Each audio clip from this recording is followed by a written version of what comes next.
തമിഴ്നാട് സർക്കാർ ഗതാഗത വകുപ്പിന്റെ കീഴിലുള്ള ബസ്സുകളിൽ സഹയാത്രക്കാർക്ക് ശല്യമുണ്ടാക്കുന്ന രീതിയിൽ വലിയ ശബ്ദത്തിൽ പാട്ട് വയ്ക്കുന്നതും സ്പീക്കർ ഫോൺ ഉപയോഗിക്കുന്നതും വിലക്കിക്കൊണ്ടുള്ള നിർദ്ദേശങ്ങൾ തുടരുകയാണ്.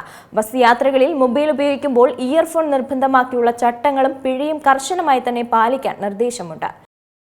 തമിഴ്നാട് നിയമസഭയിൽ പുതിയ സർക്കാർ രൂപീകരിച്ചതിനു ശേഷവും തമിഴ്നാട് സർക്കാർ ഗതാഗത വകുപ്പിന്റെ കീഴിലുള്ള ബസ്സുകളിൽ സഹയാത്രികർക്ക് ശല്യമുണ്ടാക്കുന്ന രീതിയിൽ വലിയ ശബ്ദത്തിൽ പാട്ടുവയ്ക്കുന്നതും സ്പീക്കർ ഫോൺ ഉപയോഗിക്കുന്നതും വിലക്കിക്കൊണ്ടുള്ള നിർദ്ദേശങ്ങൾ ഇപ്പോഴും തുടരുകയാണ്. ബസ് യാത്രകളിൽ മൊബൈൽ ഉപയോഗിക്കുമ്പോൾ ഇയർഫോൺ നിർബന്ധമാക്കിയുള്ള ചട്ടങ്ങളും പിഴയും കർശനമായി തന്നെ പാലിക്കാൻ നിർദ്ദേശവുമുണ്ട്.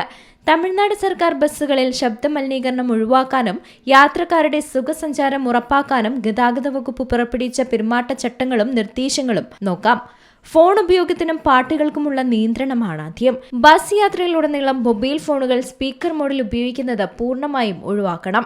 പാട്ടുകൾ കേൾക്കുന്നതിനും വീഡിയോകൾ, റീലുകൾ തുടങ്ങിയവ കാണുന്നതിനും വയേർഡ് അല്ലെങ്കിൽ ബ്ലൂടൂത്ത് ഇയർഫോൺ അല്ലെങ്കിൽ ഹെഡ്ഫോണുകൾ മാത്രമേ ഉപയോഗിക്കാൻ പാടുള്ളൂ.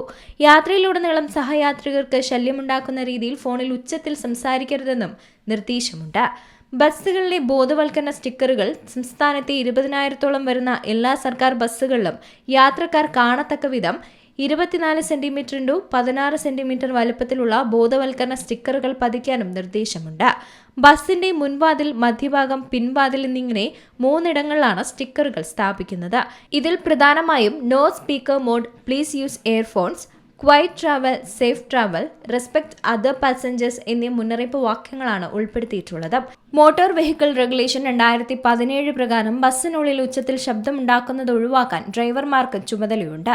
തമിഴ്നാട് മോട്ടോർ വെഹിക്കിൾ റൂൾ 1989 പ്രകാരം സഹയാത്രികർക്ക് ബുദ്ധിമുട്ടുണ്ടാക്കുന്ന രീതിയിലുള്ള പെരുമാറ്റം നിയമലംഘനമായി കണക്കാക്കും. നിർദ്ദേശം ലംഘിച്ച് പൊതുജനങ്ങൾക്ക് ശല്യമുണ്ടാക്കുന്നവരിൽ നിന്ന് 500 മുതൽ 1000 വരെ പിഴയീടാക്കാനും ജീവനക്കാരുടെ നിർദ്ദേശം അനുസരിക്കാത്തവരെ ബസ്സിൽ നിന്ന് ഇറക്കിവിടാനും വ്യവസ്ഥയുണ്ട്. News desk Zee Malayalam news. ഏറ്റവും പുതിയ വാർത്തകളും വിശേഷങ്ങളും വിരൽത്തുമ്പിലറിയാൻ സീ മലയാളം ന്യൂസ് എല്ലാ ഡിജിറ്റൽ പ്ലാറ്റ്ഫോമുകളിലും ലഭ്യം.